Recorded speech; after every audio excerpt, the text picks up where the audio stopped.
성경에는 하나님의 성품, 하나님의 계시, 또 하나님의 능력, 그리고 하나님의 열심의 사역을 담고 있는 이름들이 되게 많이 나와요. 우리가 여러 그 이름들을 잘 알고 있을 것입니다. 엘샤다이 하면 무엇입니까? 전능하신 하나님, 능력의 하나님이죠. 그 하나님의 능력을 경험할 수 있기를 바랍니다. 또 여호와 이레는 무엇입니까? 준비하신다.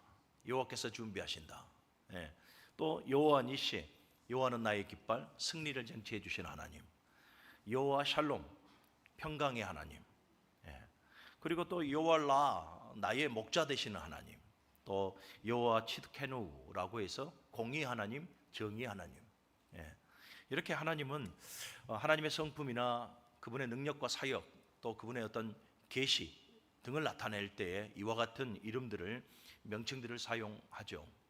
자, 그런데 출애굽기 15장 26절을 보면 또 하나의 하나님의 능력과 사역에 대해서 이렇게 말씀을 합니다.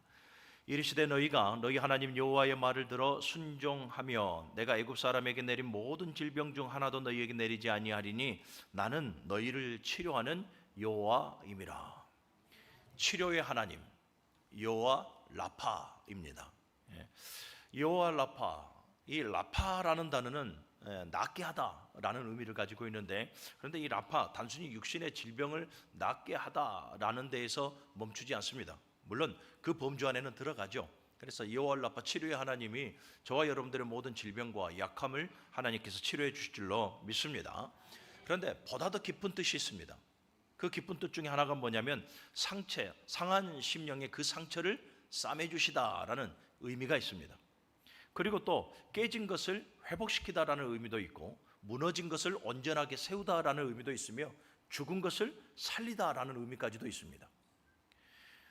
따라서 이 여호와 라파는 저와 여러분들의 육신의 삶의 회복뿐만 아니라 영적으로 우리가 영혼이 무너져 있고 영혼이 소멸되어져 가고 있는 영적 질병까지도 온전하게 회복시켜 주시는 하나님, 그분이 바로 여호와 라파인 것입니다. 이 여호와 라파의 하나님, 치료의 하나님께서 오늘 이 호세아 7장에서 보게 되어지면 이스라엘 백성들의 타락상들, 영적으로 그들이 어떻게 무너졌는지, 도덕적으로 정치적으로 어떻게 그들이 완전히 무너져 있고 부패되어져 있는지에 대한 그 실상을 낱낱이 진단하시고 계십니다. 1절의 말씀을 우리 같이 한번 읽어볼까요? 1절과 2절입니다. 시작. 내가 이스라엘을 치료하려 할 때에 에브라임의 죄와 사마리아의 악이 드러나도다. 그들은 거짓을 행하며 안으로 들어가 도적질을 하고 밖으로 떼지어 노략질을 하며 내가 모든 악을 기억하였음을 그들이 마음에 생각하지 아니하거니와 이제 그들의 행위가 그들을 애워싸고 내 얼굴 앞에 있도다. 아멘. 지금 하나님께서 이스라엘, 이 에브라임과 사마리아의 모든 죄악상들을 어떻게 하십니까? 드러내어 진단하고 계시더라라는 거예요. 그런데 주목해야 될 말씀은 뭡니까? 내가 이스라엘을 치료하려 할 때에, 여러분, 우리는 이 말을 깊이 묵상해야 됩니다. 내가 이스라엘을 치료하려고 하나님께서 지금 이스라엘의 병든 부분을 어떻게 합니까? 보고 진단하여 들추고 계시다라는 거예요. 자, 여러분, 이 말이 왜 우리에게 힘이 되어준 줄 아십니까? 하나님께서 이스라엘 백성들을 치료하려고 그들의 병든 부분을 전부 다 드러내어 하나님께서 지금 진단하고 계시거든요. 이는 곧 이스라엘 백성들의 죄악상을 드러내서 그들을 징계하고 심판하는 데 그 목적이 있지 않다는 것을 우리에게 말씀하고 있는 거예요. 그러면 하나님께서 이 에브라임과 사마리아의 모든 죄악상들을 들춰내신 이유가 무엇입니까? 진단하여서 그들을 치료하기 위함이다라는 거예요. 회복시켜 주시기 위함이다라는 거예요. 할렐루야. 사랑하는 여러분, 성령 하나님께서 저와 여러분들의 이 마음의 내주에 계시면서 우리의 죄악상들을 계속해서 들춰내 주시는 이유가 무엇입니까? 너희가 이러한 삶을 살아가서는 안 된다, 그건 하나님께서 기뻐하시지 않는 뜻이고 길이다라는 것을 계속 상기하며 깨닫게 해주시는 이유를 말입니다. 그것은 우리로 하여금 죄를 드러내서 징계하고 심판하기 위한 목적이 아니라 고치시고 회복시키시고 온전하게 세우시기 위함임을 믿으시기를 바랍니다. 할렐루야. 우리는 지금까지 계속 7주 동안 이 호세아서를 묵상하고 있습니다. 매주 한 장 한 장씩 우리가 지금 쭉 묵상하고 있는데요, 여러분 한 장 한 장 묵상해 볼 때마다 공의 하나님이 먼저 선포되어지는 것을 보게 되어지죠. 금방이라도 하나님은 죄 가운데 놓여 살아가고 있는 이스라엘 백성들, 그들을 향해서 진노를 쏟아부으시고 금방이라도 징계하시고 심판을 이뤄내실 분처럼 보이나, 그러나 그 이면에 하나님의 마음을 또 들켜버립니다. 호세아 선지자의 삶을 통해서, 호세아 선지자의 그 말씀의 선포를 통해서 이스라엘 백성들이 하나님 앞으로 돌아오기를 간절히 바라는 것이 하나님의 본심이었더라라는 것이죠. 그래서 하나님의 간절함이 무엇입니까? 우리 6장 1절의 말씀을 한번 같이 읽어볼까요? 시작. 오라 우리가 여호와께로 돌아가자. 여호와께서 우리를 찢으셨으나 도로 낫게 하실 것이요 우리를 치셨으나 싸매어 주실 것임이라. 아멘. 여러분, 이것이 이스라엘 백성들의 고백과 그들의 돌아오는 그 삶을 하나님께서 바라보고 소원하는 마음으로 지금 호세아 선지자를 통해서 선포하는 말씀이거든요. 그러니까 하나님의 간절한 바람이라 이 말이에요. 금방이라도 진노로 완전히 쏟아부으실 것 같은 그 하나님께서 본심을 들켜버리는 거예요. 이스라엘 백성들이 이와 같이 돌아오기를 바란다라는 거죠. 너희들이 돌아오면 내가 도로 낫게 할 것이고 싸매어 줄 것이고 회복시켜 주실 것이다라는 거예요. 이게 하나님이 이스라엘을 향한 본 마음이요 저와 여러분들을 향한 본심임을 여러분들이 기억하시기를 바랍니다. 자, 우리가 또 하나 주목해야 될 것은 무엇이냐면, 하나님은, 여러분, 하나님께서 지금 이스라엘 백성들의 죄악상을 들춰내시고 지금 그들의 영적 질병을 다 지금 진단하고 계시잖아요. 그러면 이스라엘 백성들의 입장에서는 무엇입니까? 하나님의 진단을 바르게 받아들여야 한다는 거예요. 그래서 여러분, 언제나 의사도 중요하지만 환자의 태도, 환자의 반응이 또 중요합니다. 그러면 지금 하나님께서 이스라엘 백성들의 죄악상을 들춰냈다라고 한다면 이스라엘 백성들의 바른 반응, 바른 자세, 바른 태도는 무엇이어야 합니까? 정직이어야 합니다. 내가 지금 어느 부분에 병들어 있는가에 대해서 진단이 나왔다면 그 진단을 인정해야 되는 거예요. 할렐루야. 여러분, 이것을 회개라고 하는 거예요. 돌아가는 거예요. 이스라엘 백성들, 하나님께서 그들의 영적인 상태를 진단했다면, 그래서 들추어졌다면 이스라엘 백성들은 정직하게 하나님 앞에 자신들의 민낯을 들춰내고 회개하여 하나님 앞으로 돌아가서 회복해야 한다라는 거예요. 사랑하는 여러분, 회개하는 자는 정직해야 됩니다. 죄를 남겨둬서는 안 됩니다. 죄를 꾸미거나 포장해서도 안 됩니다. 왜요? 하나님이 다 알고 계시니까. 우리 다시 1절과 2절을 한번 볼까요? 1절과 2절 시작. 내가 이스라엘을 치료하려 할 때에 에브라임의 죄와 사마리아의 악이 드러나도다. 그들은 거짓을 행하며 안으로 들어가 도둑질을 하고 밖으로 떼지어 노략질을 하며 내가 모든 악을 기억하였음을 그들이 마음에 생각하지 아니하거니와 이제 그들의 행위가 그들을 애워싸고 내 얼굴 앞에 있도다. 아멘. 하나님께서 이스라엘 백성들을 영적인 그 질병을 하나님께서 다 진단하고 들춰내셨단 말이에요. 그러니 그들의 죄와 악이 다 드러나게 되어져요. 그러면 이스라엘 백성들은 어떻게 해야 됩니까? 하나님 앞에 정직하게 회개해야 되는 거예요. 하나님, 내가 하나님께서 진단해 주신 바대로 내가 내 삶이 이러했습니다.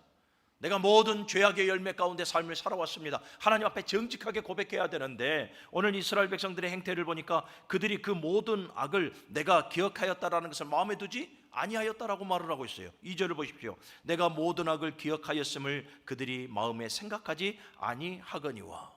무엇입니까? 이스라엘 백성들 지금 그들의 죄를 인정하지 않습니다.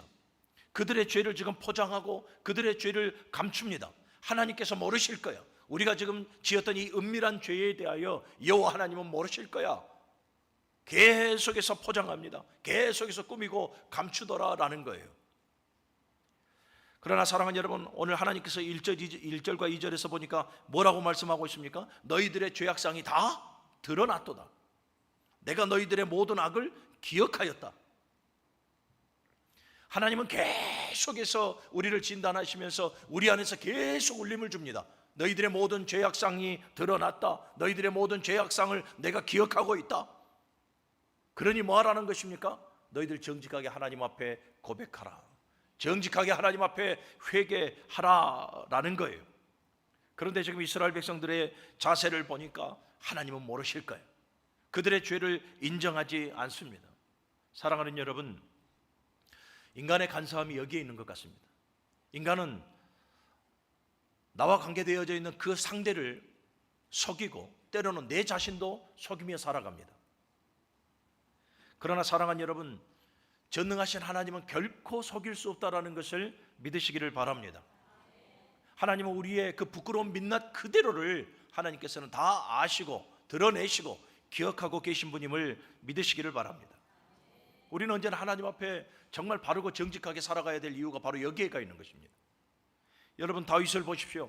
다윗의 죄 목을 볼 것 같으면 여기 있는 우리들보다 훨씬 더 끔찍한 죄를 지었죠. 간음하였고 살인하였고 살인교사하였고 우리보다 더 큰 죄목을 가지고 있습니다. 그런데도 다윗이 하나님 앞에 귀하게 쓰임받을 수 있었으면 무엇입니까? 언제나 하나님 앞에 정직하게 살아가려고 노력했다라는 거예요. 그래서 그의 시편의 고백을 보십시오. 여호와여 나에게 정직한 영으로 새롭게 하여 주옵소서. 다윗은 하나님 앞에 숨김이 없어요. 그래서 선지자 나단을 통해서 사무엘 선지자를 통해서 다윗의 죄를 지적할 때마다 다윗은 어떻게 합니까? 그의 그 부끄러운 민낯을, 왕의 신분임에도 그 부끄러운 민낯을 그대로 고백합니다. 옳소이다, 내가 죄를 범했습니다. 옳소이다, 내가 여호와 하나님 앞에 죄를 범했나이다. 여호와여 나를 정직하게 하여 주시옵소서. 정직한 영으로 나를 새롭게 하여 주시옵소서. 여러분, 이 다윗을 하나님께서 마음에 두고 기뻐하셨다는 것을 믿으시기를 바랍니다. 오늘날 저와 여러분들은 어떻게 살아왔습니까? 하나님 앞에 정직하게 살아왔습니까? 여러분, 우리도 이스라엘 백성들 못지않게 죄 범하며 살아오거든요.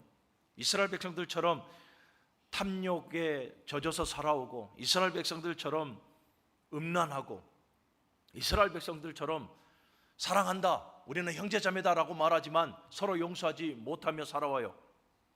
그리고 우리의 신앙을 보니까 신실함이나 진실함이나 정직함이 보여지지 아니하고 때로는 매우 습관적으로 형식만 갖춘 예배의 삶을 살아갈 때가 되게 많더라라는 거예요. 그런데 여러분, 어떤 죄든 우리가 하나님 앞에 정직하게 고백하면 하나님은 그 모든 죄를 용서해 주십니다. 믿으시기를 바랍니다. 사랑하는 여러분, 그래서 죄 많아서 지옥에 가는 인생은 없다라는 거예요. 죄 많아서 지옥에 가는 인생은 없어요. 단지 회개하지 않기 때문에, 정직하게 하나님 앞에 그 죄를 자복하고 회개하지 않기 때문에 지옥에 가는 거죠. 세례 요한을 통한 하나님의 첫 번째 외침이 무엇이었습니까? 회개하라, 천국이 가까웠느니라. 예수님의 공생의 첫 번째 사역의 외침이 무엇입니까?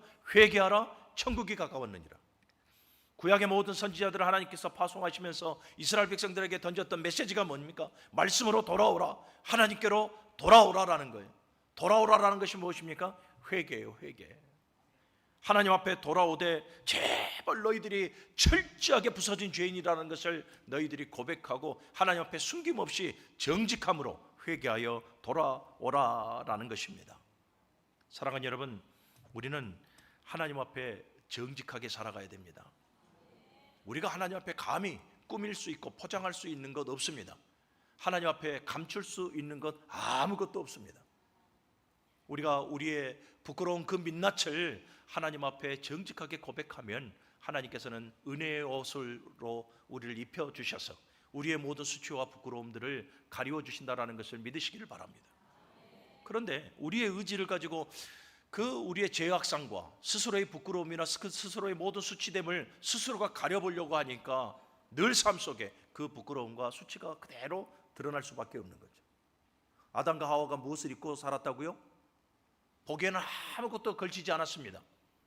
그때는 그들의 수치와 부끄러움을 아무도 몰라요. 그런데 죄를 범함으로 말미암아서 어느 순간 그들의 육신의 눈이 열려서 그들의 벗은 것이 되어지고 부끄러운 것이 그들의 수치가 수치로움이 되어져요. 그래서 나뭇잎을 엮어서 그들의 부끄러움들을 다 가리지 않습니까?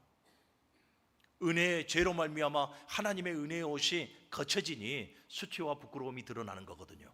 사랑하는 여러분, 죄로 말미암아서 우리도 수치와 부끄러움의 삶을 살아가지 않은 사람이 여기 어디에 있겠습니까?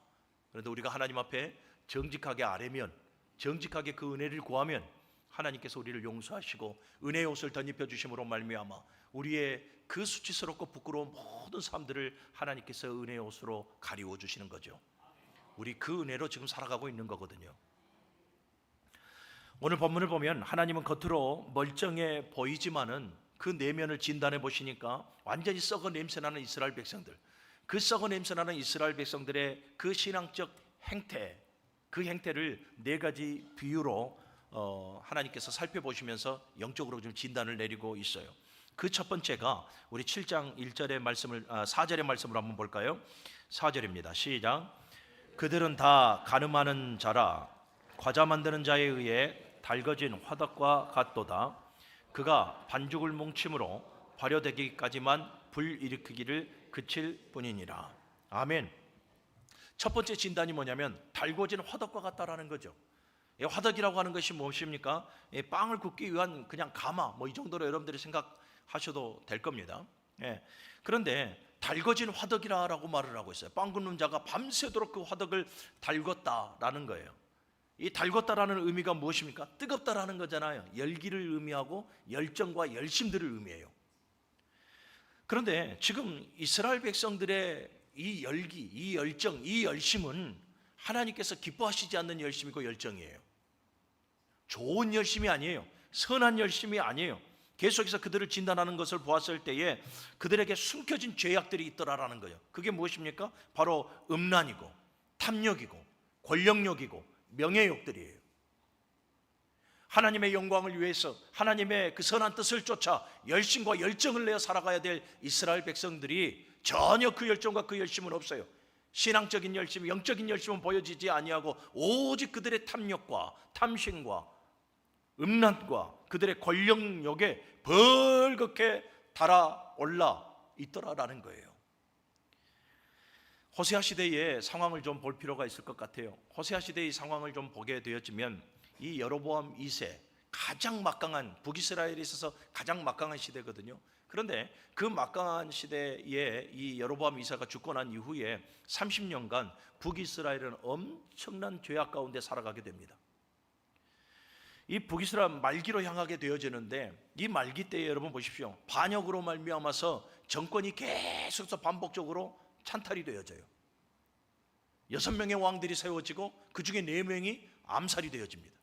그러니 얼마나 권력욕에 눈 어둡고 얼마나 음란하고 얼마나 탐심과 탐욕이 가득했겠냐라는 거예요. 그것을 지금 표현하는 거예요. 너희들의 탐심, 너희들의 탐욕, 너희들의 음란, 너희들이 우상을 섬기는 것, 그리고 너희들이 반란을 꾀함으로 말미암아 왕을 패하고 정치인 모든 지도자들을 패하는 너희들의 모든 권력욕들, 그것이 뭐와 같다고요? 달궈진 화덕처럼 열기, 그 열정을 가지고 너희들의 권력욕을 채워 나가고 있다라고 하나님께서 지금 판단하고 있는 거죠. 진단하고 있는 거예요.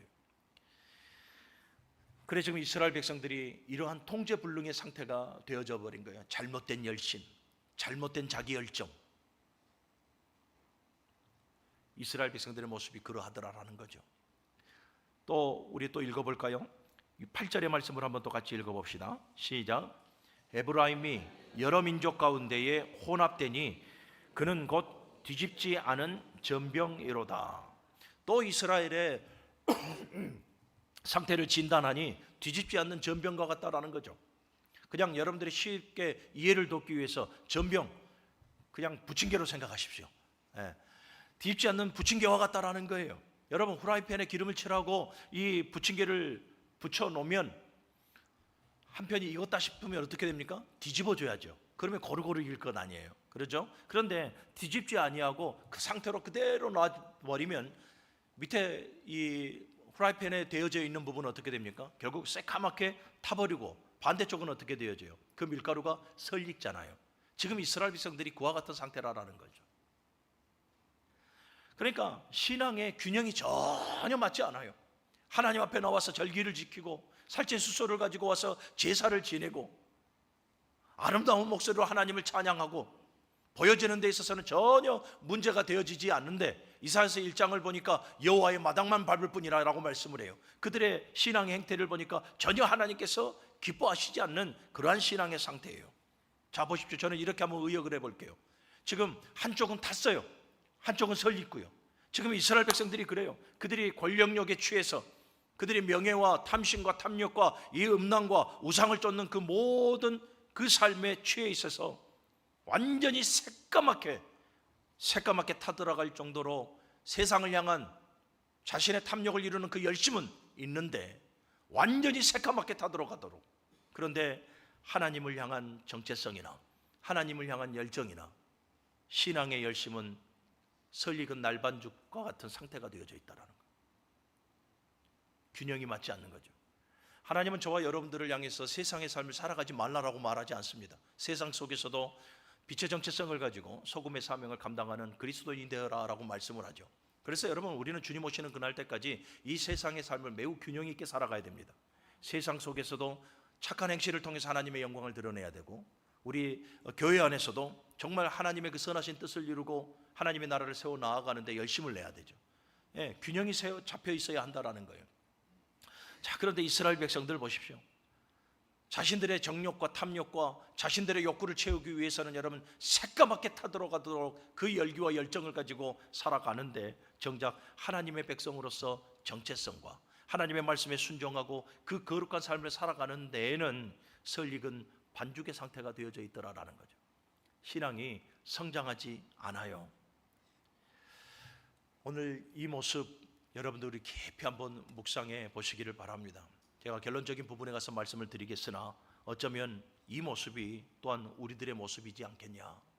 세상살이와 신앙의 삶에 괴리가 있고 균형이 잡히지 아니하며, 이런 모습들이 우리들의 모습은 아닌가를 오늘 이 말씀의 조명 아래에서 우리를 볼 수 있는 지혜가 있기를 바랍니다. 또 세 번째 보니까 11절의 말씀을 한번 볼까요? 11절입니다. 시작.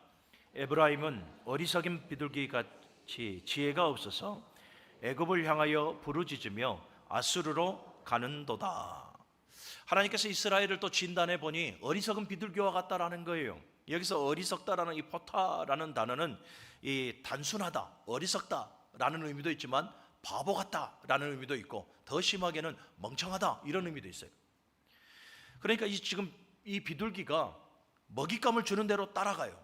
먹잇감을 주는 대로 따라가다가 결국은 덫에 걸려서 어떻게 됩니까? 죽을 수밖에 없다라는 것이죠. 여러분, 비둘기의 상징성은 무엇입니까? 성결과 거룩함이에요. 평화를 상징하고요. 그러니까 적어도 이 비둘기를 봤을 때 겉모습은 어떻다라는 것이에요? 매우 성결하게 보이고 매우 순수하게 보여요. 보이는 부분에서는 그렇습니다. 그런데 정작 이 비둘기의 삶의 행태를 보니까 어리석더라라는 거예요. 매우 어리석고 매우 바보 같고 매우 단순해요. 그래서 어떻게 한다라는 것입니까? 지금 눈앞에 있는 덫은 보지 못하고 당장에 지금 내 눈앞에 가시적으로 있는 먹이에 집중하다 보니까 결국은 한 발 두 발 먹이를 쫓아가다 보니 덫에 걸릴 수밖에 없는 그 어리석음, 이것이 이스라엘 백성들의 모습이에요. 왜 이렇게 어리석은 비둘기와 같이 같다라고 말을 하고 있냐면, 지금 이스라엘 백성들 여로보암 2세가 죽고 난 이후에 나라가 매우 위태로워요. 아수르에 의해서 곧 이제 멸망을 당하게 되어지지 않습니까? 이러한 위태 가운데, 그러니까 나라와 민족의 위기 상황이 온 것이 맞아요. 그런데 이 위기 상황 가운데 그렇다면 이스라엘 백성들은 누구를 바라보고 누구를 찾고 누구를 의지해야 됩니까? 당연히 하나님이죠. 당연히 하나님을 바라보고 당연히 하나님을 찾으며 당연히 하나님을 의지하며 살아가야 될 것이 바로 이스라엘 백성들의 자세고 마음가짐이에요. 그런데 이러한 국가적 위기가 왔을 때에 이스라엘 백성들의 시선은 하나님께 향하지를 못하고 오히려 애국과 아수르를 향하여 있더라라는 거예요.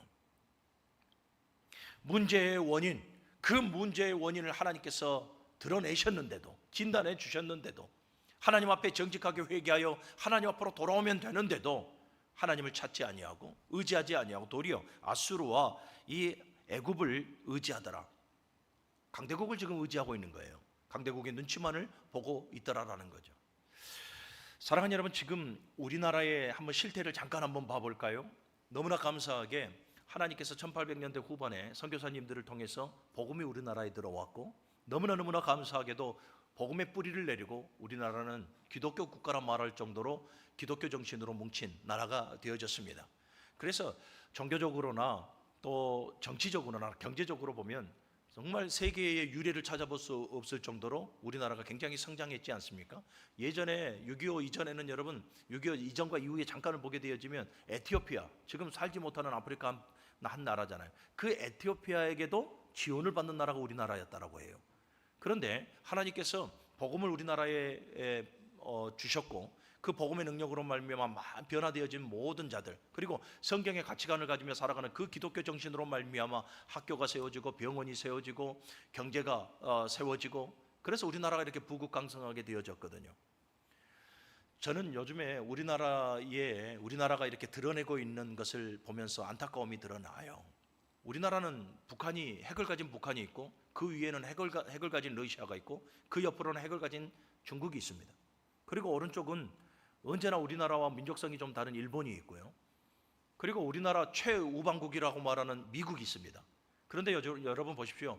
미국이 과연 정말 나라와 민족이 위태한 상황이 왔을 때 정치적이고 경제적인 계산 안 하고 우리의 최우방이 되어질 수 있을까요? 요즘의 행태를 보면 말입니다. 우리는 이처럼 강대국 속에 들어있는데 복으로 말미암아 하나님께서 우리나라를 이렇게 성장시켜줬다면, 그것을 믿는다면 우리나라는 지금 철저하게 회개를 해야 되고 전 세계와 나라를 위해서 기도하는 국가가 되어져야 합니다. 그리고 하나님의 영광을 드높이며 오늘도 신실하신 하나님의 역사가 이루어질 것을 믿고 살아가는 나라와 민족이 되어져야 됩니다. 그런데 하나님을 자랑해야 될 나라가 지금 K방산을 높입니다.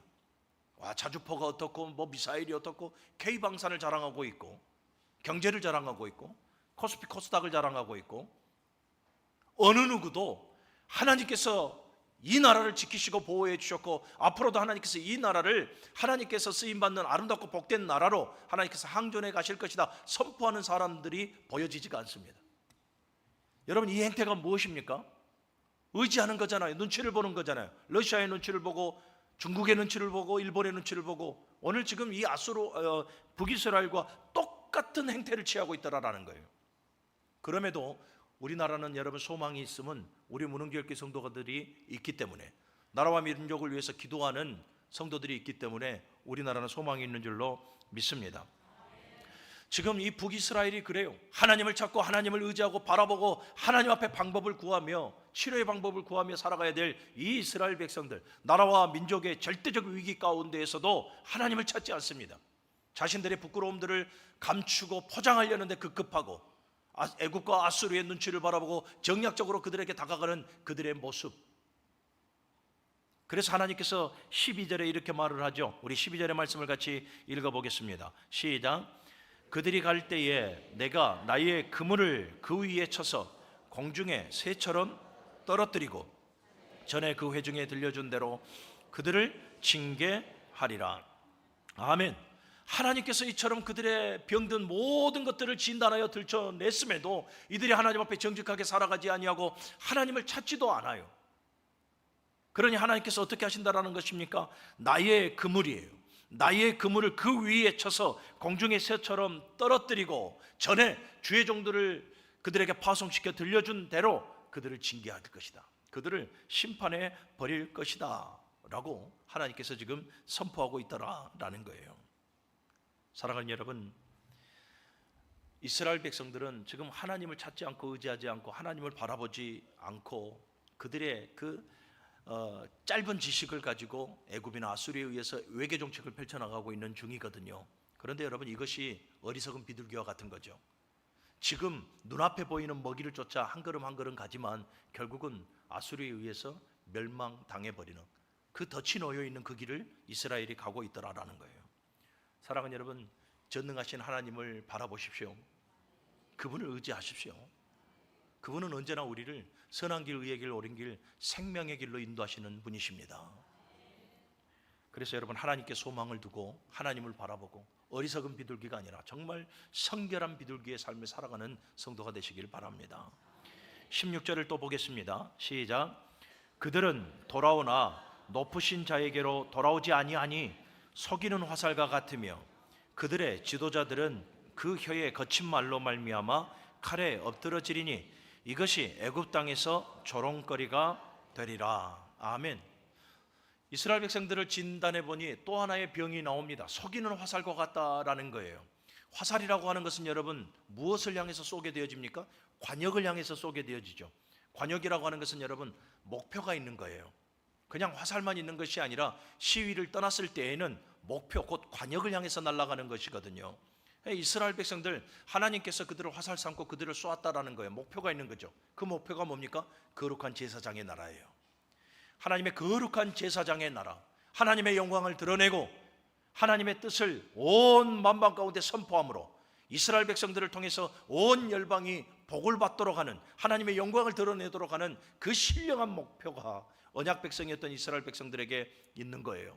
그런데 하나님께서 그 목표를 향해서 이스라엘 백성들을 쏘았는데 이 이스라엘 백성들이 속이는 화살이 되어져서 관역을 마치지 않고 있더라라는 거예요.